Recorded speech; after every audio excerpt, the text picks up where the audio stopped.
Hazel, special announcement.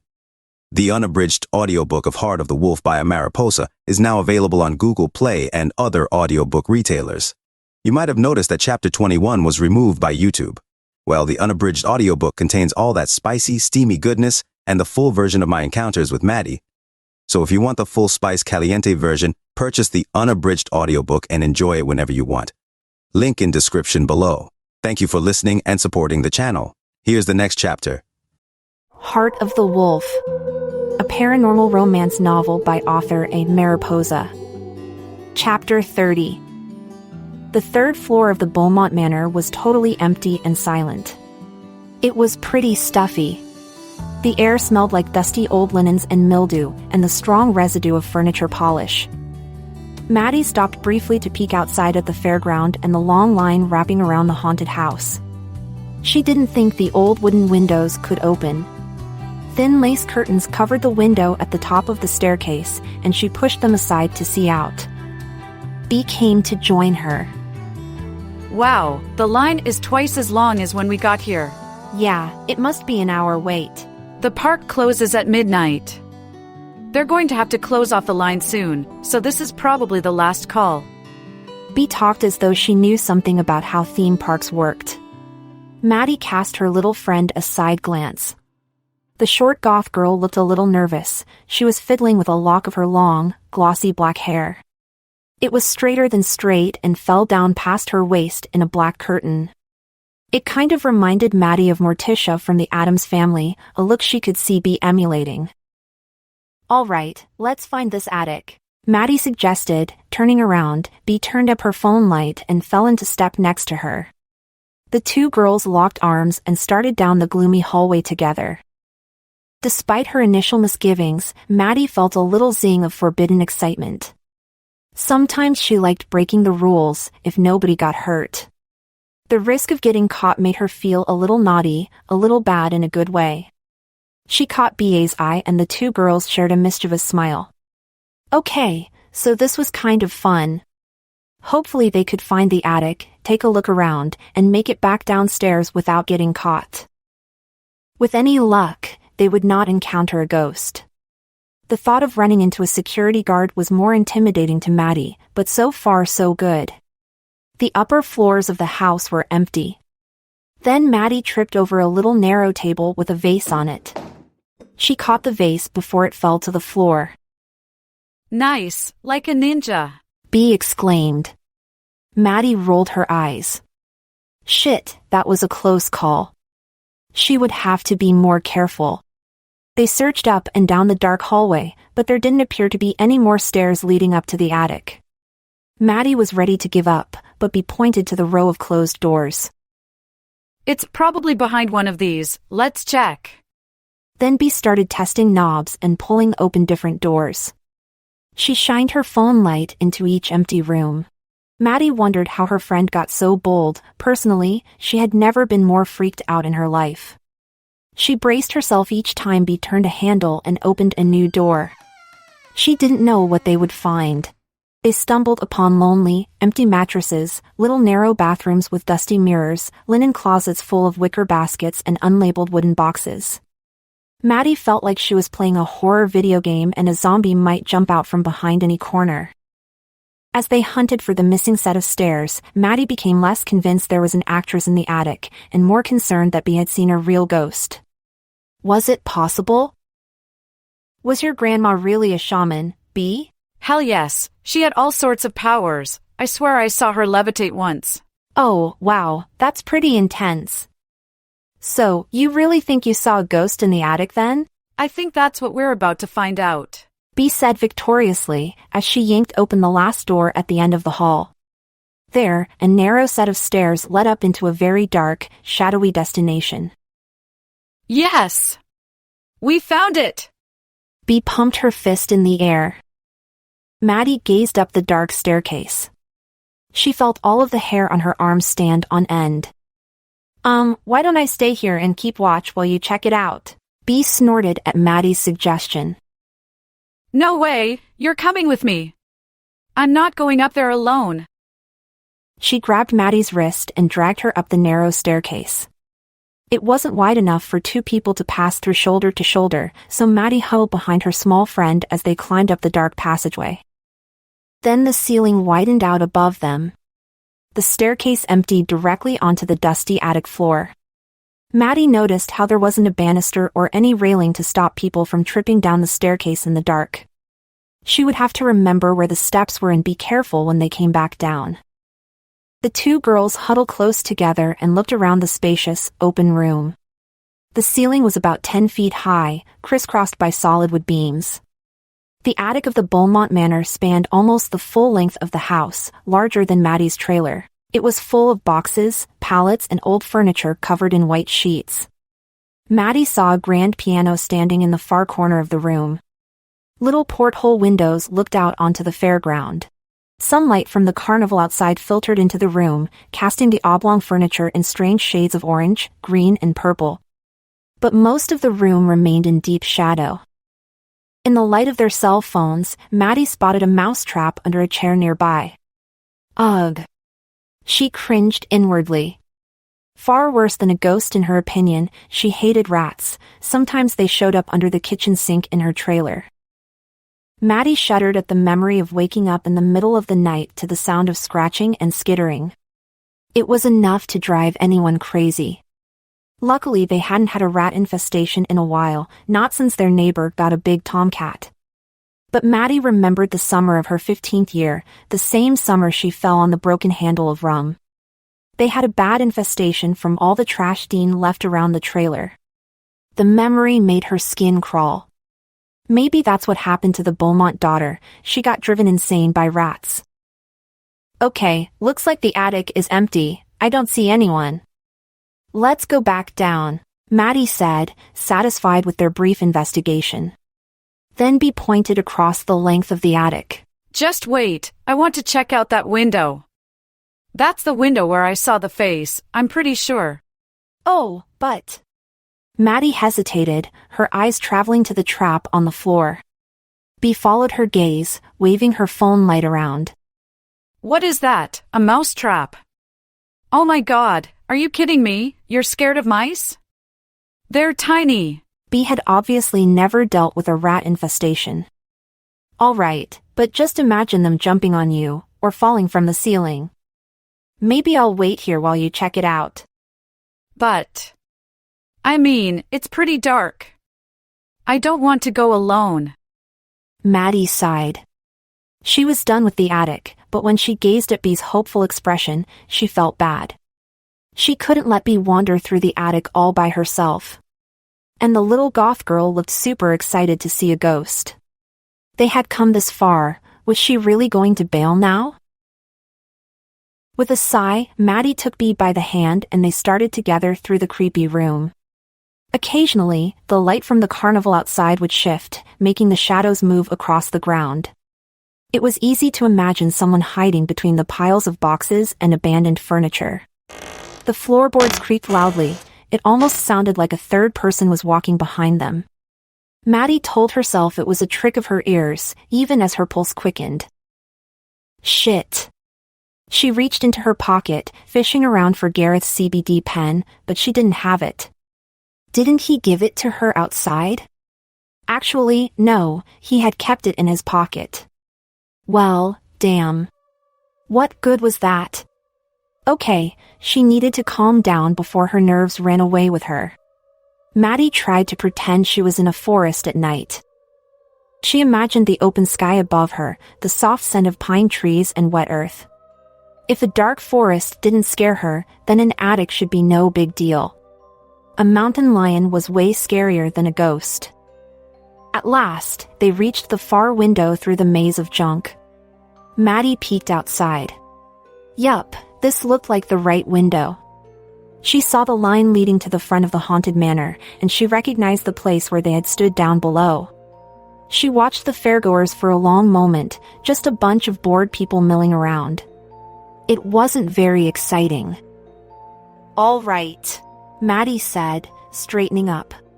This is it. I don't see any ghost, Bea, so I think we should head back downstairs before Becca gets too worried. Bea didn't answer her. Maddy looked over her shoulder.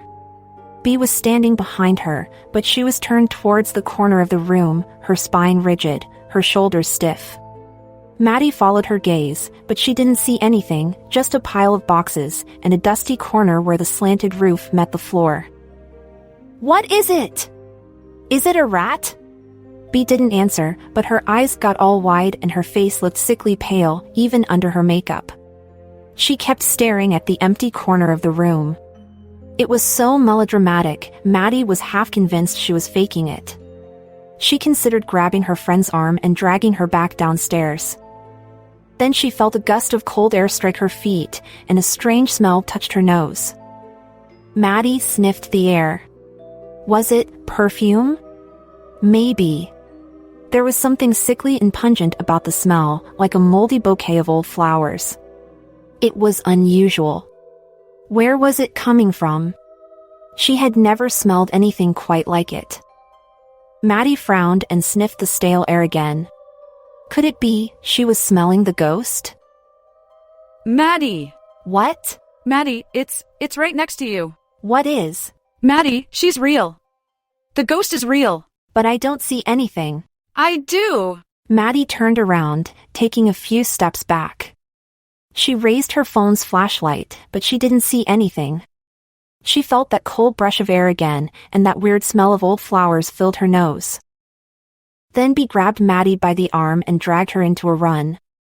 Something loud fell over behind them. Maddy jumped. She almost fell, but kept her footing, running after Bee through the cluttered attic. It sounded like someone had slammed shut a window, or dropped a heavy book on the floor. The sound rang out through the silent attic. Then something went flying past her head to shatter on the ground. A wine glass? A picture frame? Maddy couldn't see it clearly. She yelped and ducked her head. The sound of footsteps behind her was unmistakable. Chills ran over her whole body. Instantly Maddy was taken back to the night of the break-in, when the gunshot flew past her head. Her heart lurched into her throat. A wave of sickening adrenaline washed through her. She glanced back, and out of the corner of her eye, she saw the lurching shape of a woman running after them. Run! Don't look! Bee screamed, sprinting through piles of old boxes and covered furniture.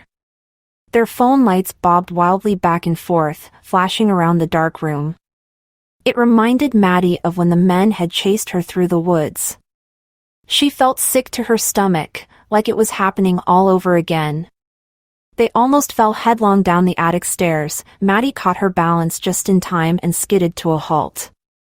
She dragged Bee back from taking a fatal plunge down the staircase. "Careful, you'll break your neck." Go, go, go! Bee shouted. Tripping over each other, they flew down the attic stairs and slammed through the door into the third-story hallway. Maddy didn't know if the ghost was following them, but she didn't want to stop and find out. The two girls sprinted down the pitch-black corridor, Bee's phone light forgotten. Maddy's foot caught the little end table she had bumped into earlier, and the wobbly vase went crashing to the ground. It shattered across the floor behind them. She didn't stop to look at the damage. She barely registered it. Maddy pulled ahead of Bee, her arms pumping, her breath heaving in her lungs, her heart racing so fast she thought it would leap from her mouth. Fuck, you're a fast runner! Bee panted behind her, trying to keep up. Maddy dashed down the staircase to the second floor, practically flying. As she circled the banister, she ran headlong into a towering shadow. Oh! Maddy gasped, half grunt, half shout. She felt all the breath leave her lungs from the impact. For a moment, she was stunned. Then Bee slammed into her back. Ouch! The short girl fell onto her ass on the ground. Maddy thought she had run into a door. Panicked, she tried to shove through it, but a pair of strong hands slid under her jacket to grip her bare waist. She wasn't expecting the touch. She squealed in terror. Let me go! Calm the fuck down. Gareth lifted her off her feet and slung her easily over his shoulder. He smacked her solidly on the ass, surprising Maddy. The sharp sting snapped her out of her panic. You're a fucking brat, you know that? Making me chase up here after you. What the hell are you doing?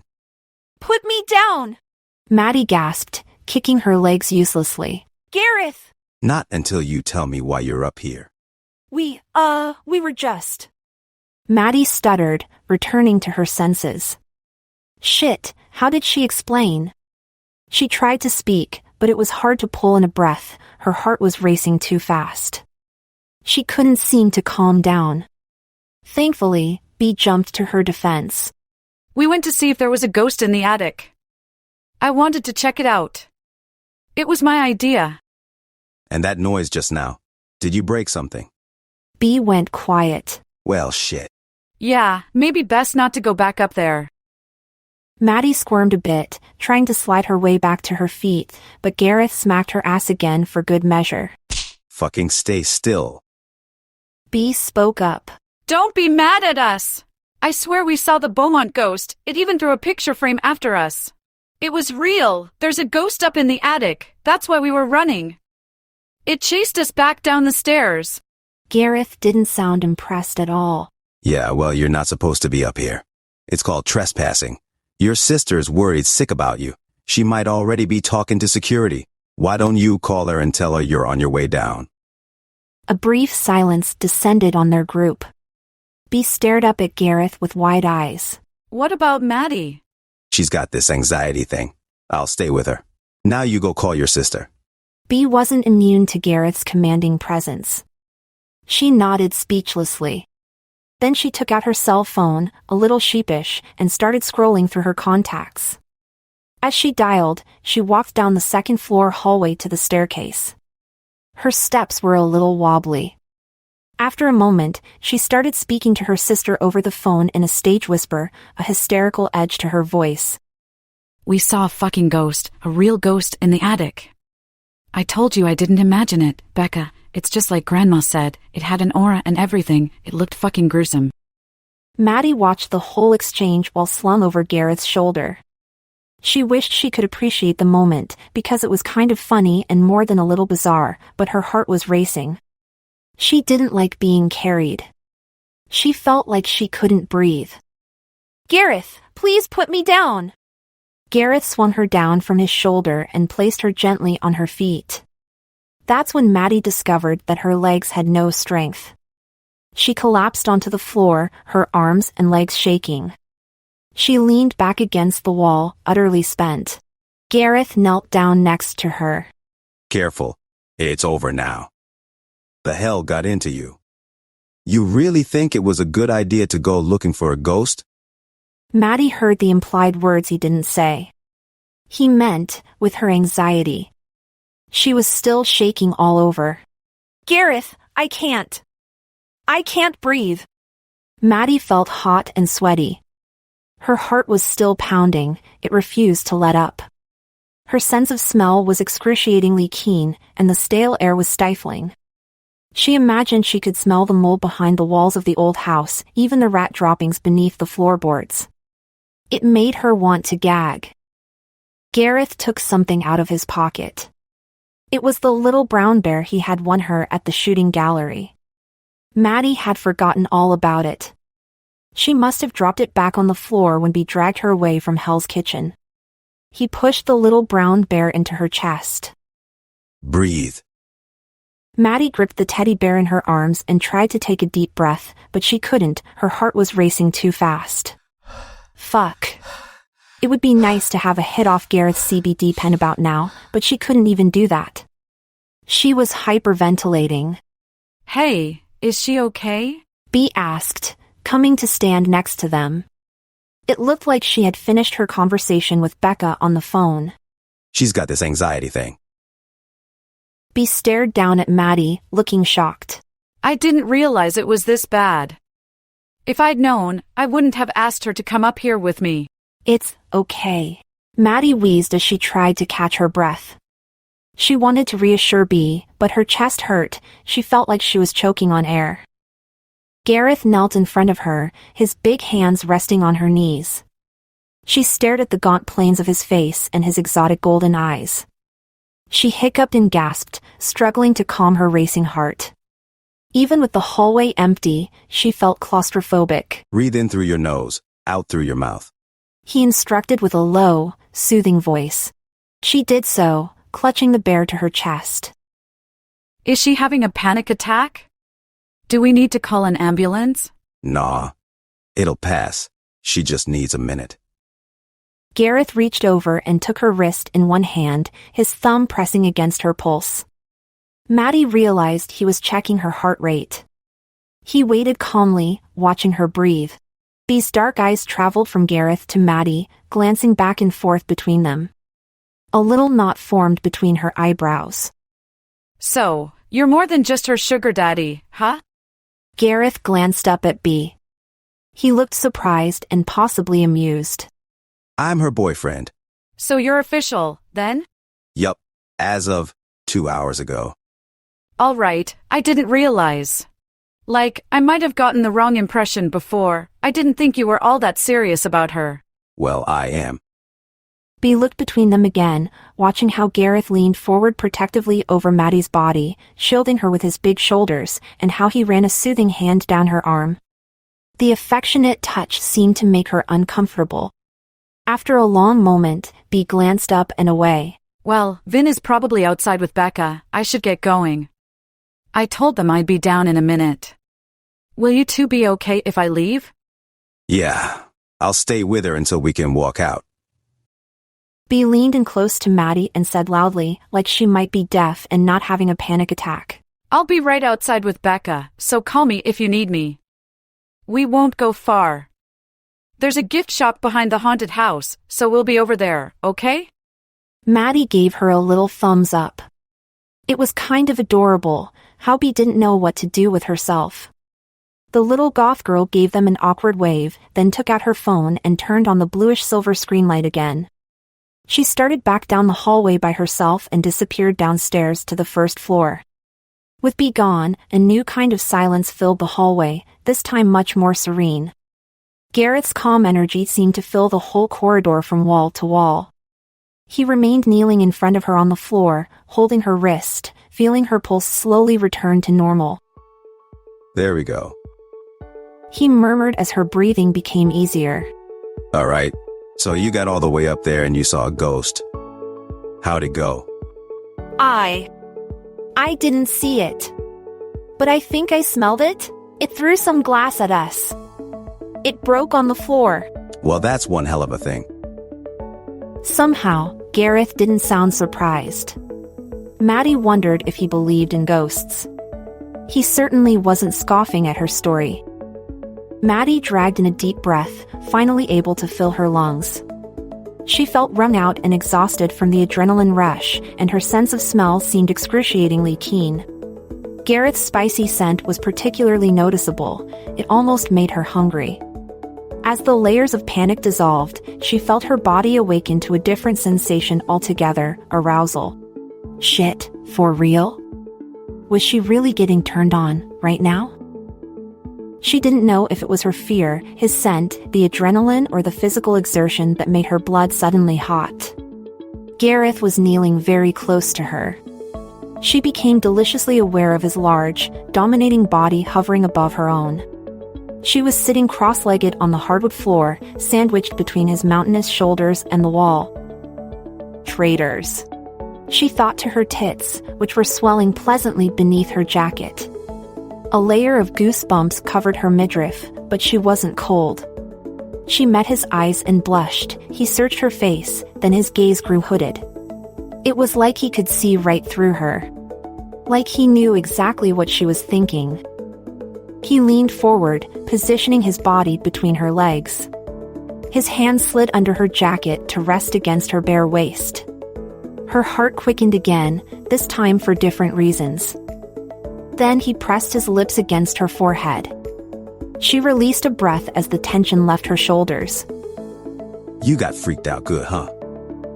He brushed her long red hair off her face, tucking it back behind her ear.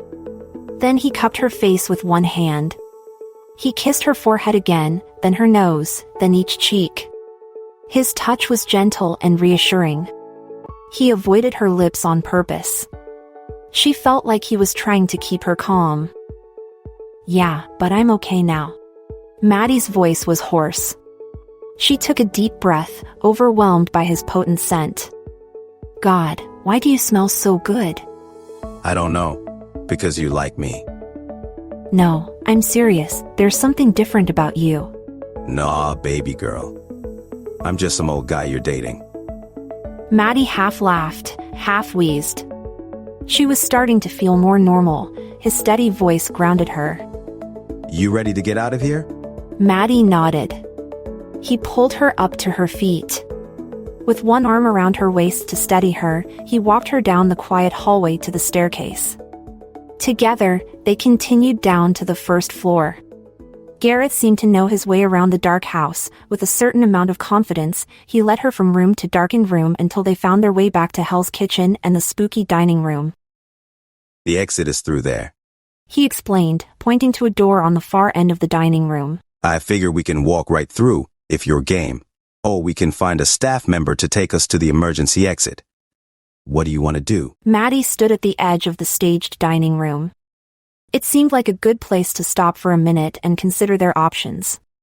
She held the stuffed brown bear between her hands, squeezing it subconsciously. Just one more room, then the exit? Yep, right through there. Well, that doesn't sound too bad. It's probably faster than looking for an employee. She had come this far. She even encountered a real ghost with Bee in the attic. One last room didn't seem like that big a deal. This would be the final stretch of the haunted house. How bad could it be, after everything else? I think we should finish it out. Let's go. Gareth raised an eyebrow. He leaned up against the oak banquet table, his big arms crossed over his chest. He looked a little skeptical. You sure? Really, I'm good. I can handle it. Nothing can possibly be scarier than that attic. He studied her determined face. All right, but I'm going first. Remember, it's just actors in costumes, it's not real. She nodded again. You want to close your eyes? I can carry you. Maddy gave him a horrified look. That sounded super embarrassing. She definitely didn't want that. No, I'm okay. I'll follow you through the rest of the house. It's really no big deal. If you say so. Despite her bravado, Maddy hid behind Gareth's back as they entered the next room. It looked like the servants' quarters. He reached back and grabbed her hand, locking it in his firm grip. His warm, dry palm dwarfed her own. She felt a little silly.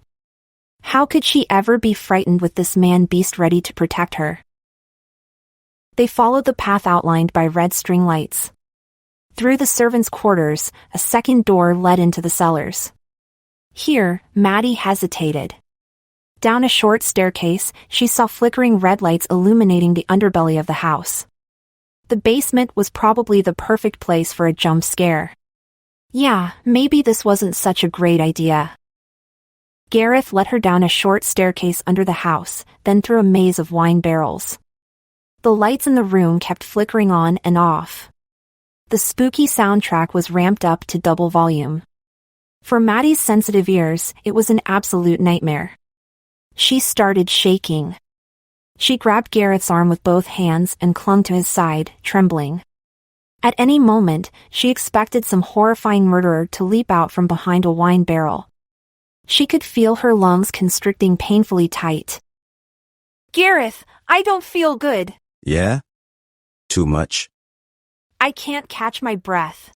Someone in a baggy robe and a mask jumped in front of them. Gareth grabbed Maddy and pressed her face into his chest, the fuzzy bear squished between them. He stopped walking and held her like that while she trembled. His deep voice rumbled through her cheek. He was speaking to someone. It's too much for her. No, she's okay, it's just too much for her, thanks. Yeah, I'm going to walk through. Where's the nearest exit? Holding her firmly in his arms, he walked her backwards with his big body, keeping her face shielded against his chest.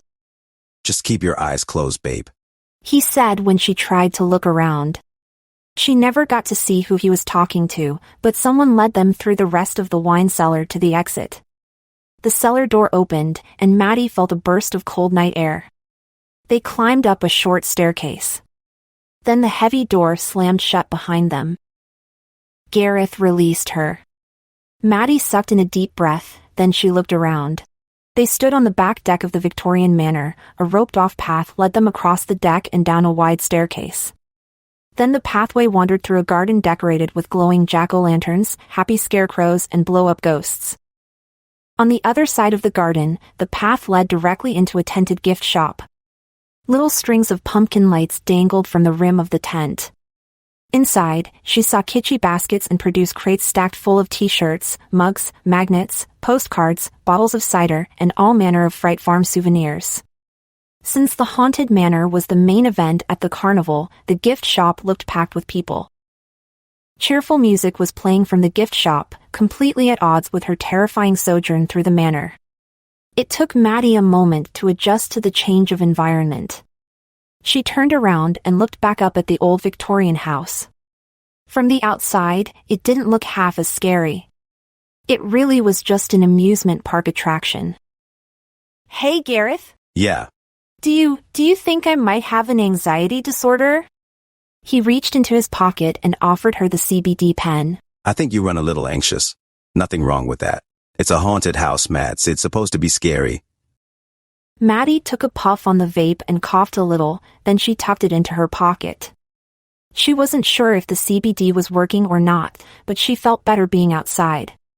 She let the quiet night wash over her. The air was moist, clean and refreshing after the humid wine cellar.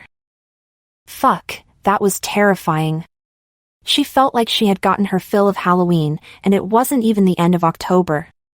They still had another 2 weeks to go. Gareth reached over and snagged her hand. He held their clasped hands up, looking at her fingers threaded through his own. Then he flashed her a wolfish grin. You're fine. Just hold on to me, yeah? Okay. He started walking with her through the garden towards the souvenir tent. He escorted her across the back deck, then down the wide staircase and across the yard toward the gift shop. He acted like some sort of Victorian gentleman, walking at a stately stroll, all dignified with his leather jacket and tattoos. She could tell he was joking around. Maddy felt herself blushing again. She couldn't keep the stupid smile off her face. Damn him for being so fucking charming. So, you really smelled a ghost? Maddy snorted with laughter. It sounded totally ridiculous. She remembered the glass breaking on the floor, but now she wondered if she hadn't knocked over a picture frame or a vase while sprinting through the room. Already, the incident in the attic was fading into a hazy sort of dream. It was easy to explain away the whole ordeal as a sort of Halloween-induced hallucination. Well, I don't know, maybe. What did it smell like? It smelled a bit like moldy old flowers. It seemed pretty real at the time, but do you think I imagined it? I don't know, but sounds legit. That's exactly how I imagine a ghost would smell. Maddy laughed again. I'm a little surprised, Mads. You almost made it through the whole haunted house. I thought you'd quit after that girl grabbed you in the bathroom. Yeah, I'm tougher than I look, she said, grinning.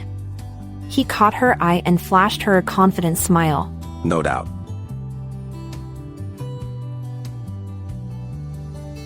Heart of the Wolf. A paranormal romance novel by author A. Mariposa. Chapter 31. About a half hour later, their small group huddled around one of the outdoor tables behind the gift tent. Everyone seemed a little winded and disoriented from the haunted house.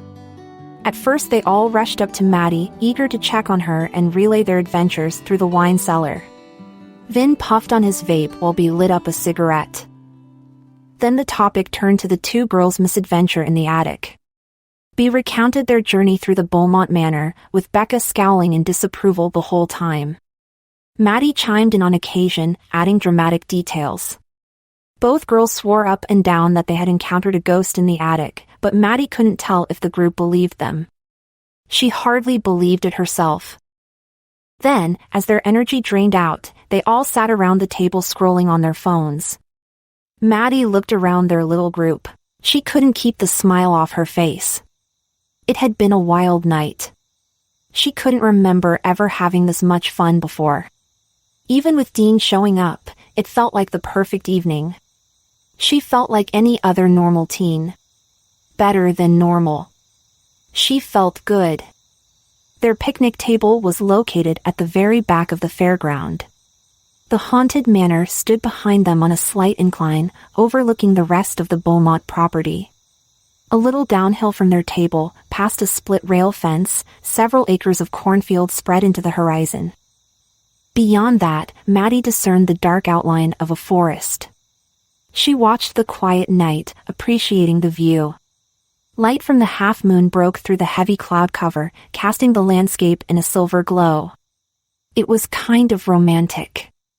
Maddy squinted into the distance for a long minute, then she pointed and asked, "What's that big hill over there? Is it part of the mountains?" A large mound of earth rose up beyond the line of dark forest. It wasn't quite large enough to be considered a cliff.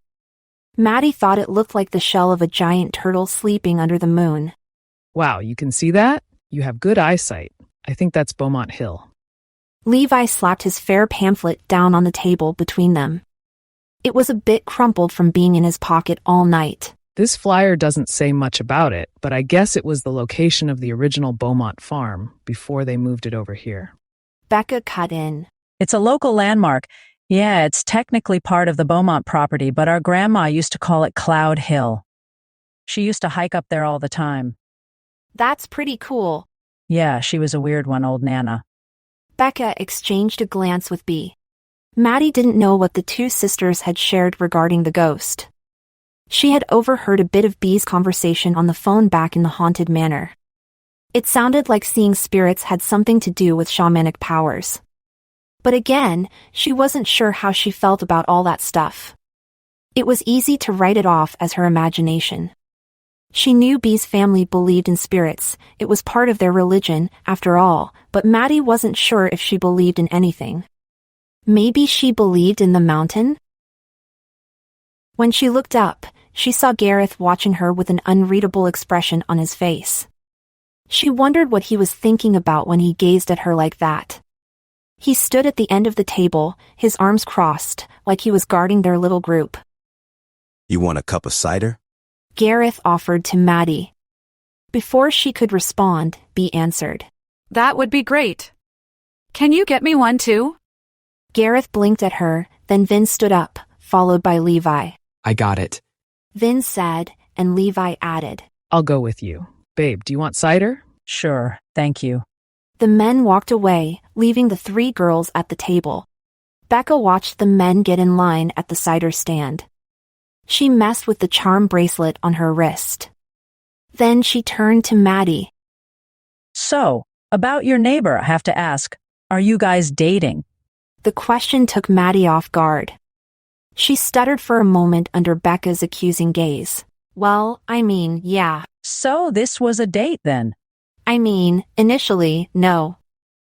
I invited him to hang out. But after we went to the parking lot to meet my dad, we had a longer conversation. Maddy shrugged, wondering why she felt the need to explain herself in such detail. Becca's tone made her feel like she was in trouble. Anyway, yeah, we're dating now. So he's my boyfriend.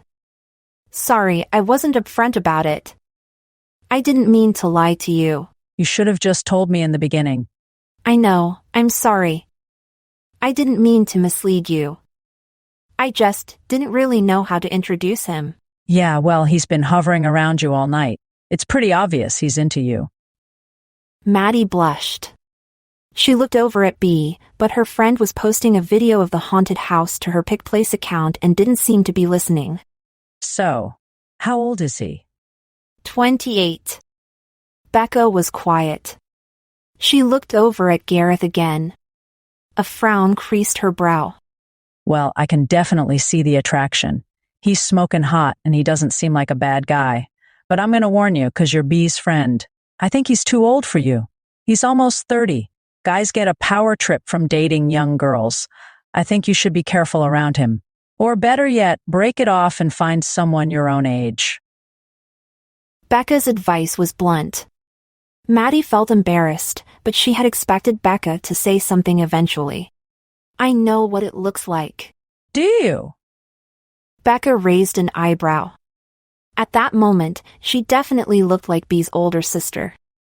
Because from where I'm sitting, it looks Well, it doesn't look right. He might be handsome, but he looks a lot older than you. What do you have in common with a guy like him? Think about it. He lives in a totally different world, owns his own business, probably has a house too. You're just graduating high school, Maddy. You don't even know who you are yet. What about college? Or traveling? You have plenty of time to date. I just don't want you to get taken advantage of. Becca was starting to sound a bit like Dean, ironically. A much more reasonable and sober Dean. Her advice was well-intentioned, but her words stung. Maddy glanced down at her hands. She didn't know how to explain herself. Becca had a point. Gareth was too old for her. She didn't have anything to offer him as a partner, just juvenile problems. She felt that way.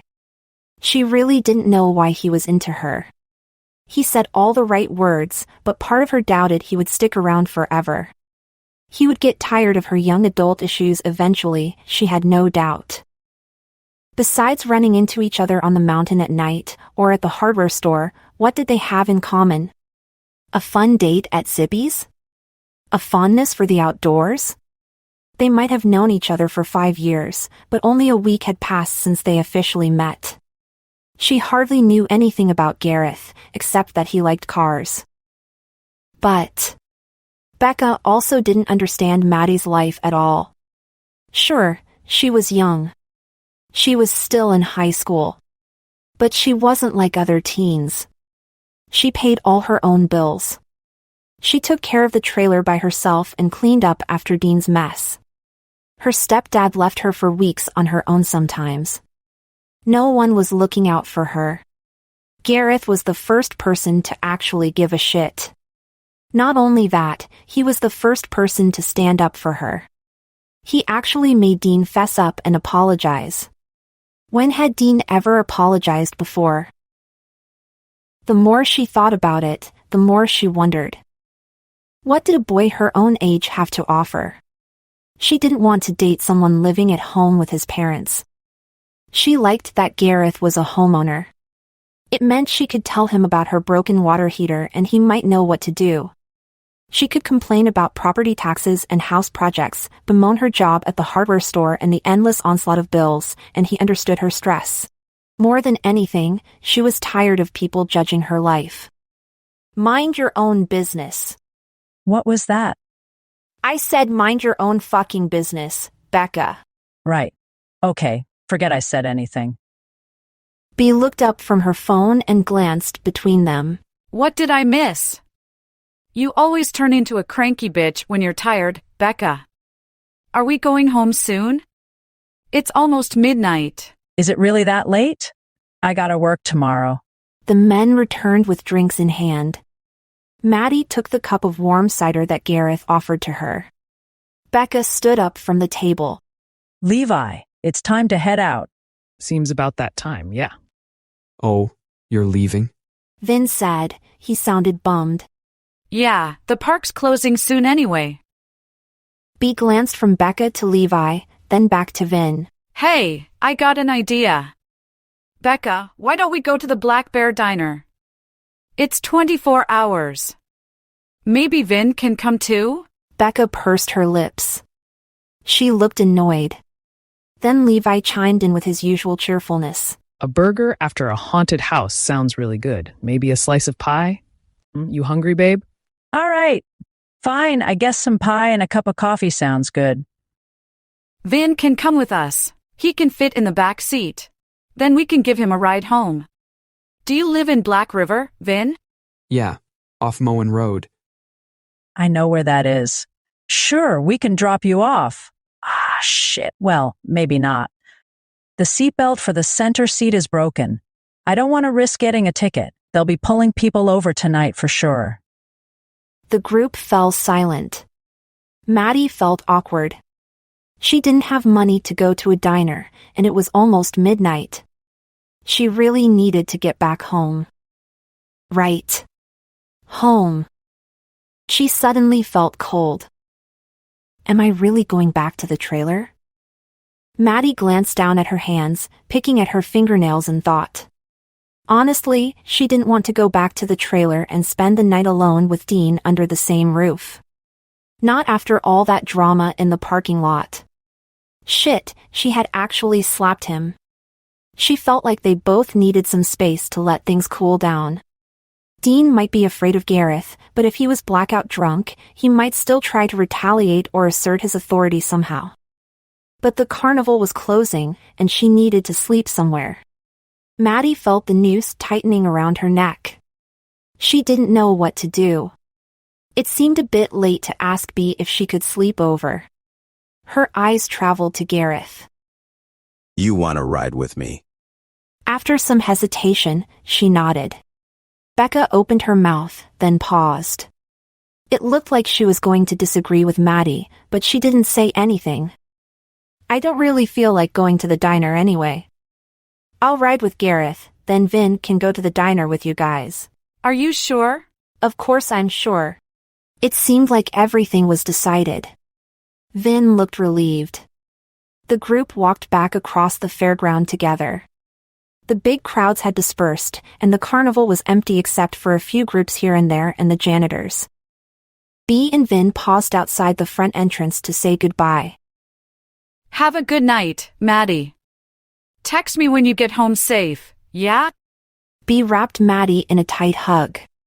As she leaned in, she whispered, Don't forget to use a condom. Maddy gasped and shoved her off. You're such a hoe! Bea stuck out her pierced tongue. Then she turned and walked after Becca and Levi across the gravel parking lot. Vin fell into step behind her. Maddy watched them depart. Then she joined Gareth's side. They started walking in the opposite direction, towards the overflow parking. So, how did I do? Gareth asked as they walked leisurely across the dark parking lot. What do you mean? Your friends. Did I pass? Oh. Yeah, I think so. Definitely neighbor material. Gareth let out a deep guffaw in his big, baritone voice. Maddy added, Well, Becca thinks you're too old for me. But I can tell Bea liked you.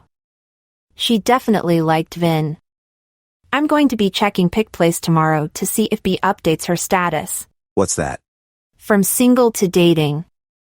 You can do that on social media. Right. Well, not my thing. Not your thing? How else do you make a relationship official? Gareth caught another laugh in his throat. He looked bemused. We're as official as it gets, babe. But I stay off that social media crap. I like my privacy. He reached over, grabbed the hood on her flannel jacket and playfully dragged it over her head. Hey, she exclaimed. Let's get you home, little girl. Home? The thought of going back to her trailer left a cold pit in her stomach. Yeah. Home. Where Dean was likely waiting for her. About that, can I stay over at your place? I just think it's probably safer after what happened earlier. Yeah, of course. Maybe I should have been more specific. You want to come home with me, little girl? He caught her eye. Maddy couldn't keep the smile off her face. Yeah, I'd like that. As they walked, a thin veil of mist crept over the parking lot. Maddy shivered. She regretted her choice in clothing. Her bare midriff was covered in goosebumps. Gravel crunched under her Converse sneakers. It was pitch black outside the fairground.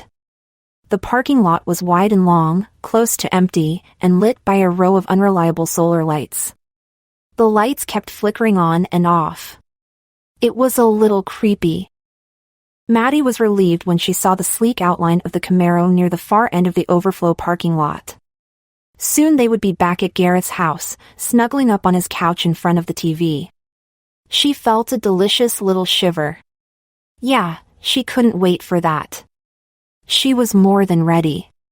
Maybe this time, he wouldn't hold back when things got too heated. They might go all the way. She felt a nervous little zing. Was she really bold enough? Was she planning on sleeping with him tonight? She cast him a little side look, wondering if the same thought was on his mind, but his eyes were focused on the distance. His jaw was set in a firm line. It wasn't the sort of easygoing expression she expected to see. Actually, he looked worried. Maddy looked back at the parking lot, trying to see what had caught his attention. Then she frowned. At first she thought she was imagining it, but as she approached Gareth's car, she saw several shadows materialize around the vehicle. A cold, ominous feeling gripped her. Gareth, who are those people? Gareth stiffened. His heavy footsteps slowed on the gravel. Mads, get behind me.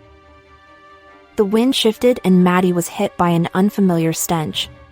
Her sense of smell was still painfully keen after the haunted house.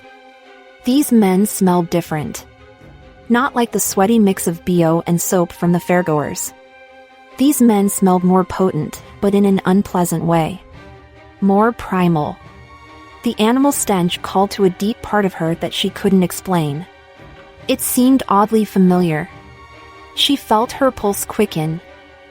Although it didn't make any sense, she began to feel afraid. It seemed like these men were not human at all. They seemed predatory. Threatening. She shrank instinctively behind Gareth's back. Gareth called out to them. What do you want? I think you know why we're here. Their leader replied. One fellow stood in front of the rest. He wore a thick gray coat. Maddy couldn't make out his face in the dark. But he smelled pretty rank, like a dog after a good run. Instinctively, she knew that meant he was physically strong and primed for a fight.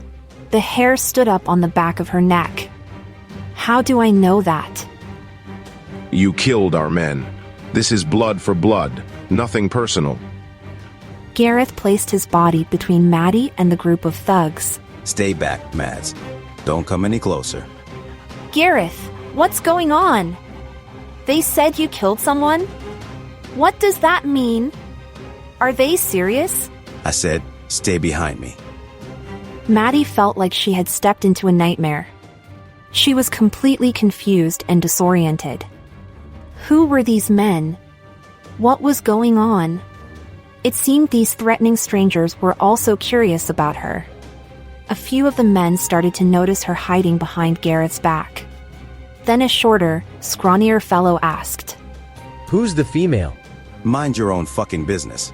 The scrawny guy walked a little closer, circling around to their left. Gareth remained motionless, but tracked him with his eyes. A scruff of gray stubble covered the fellow's narrow face.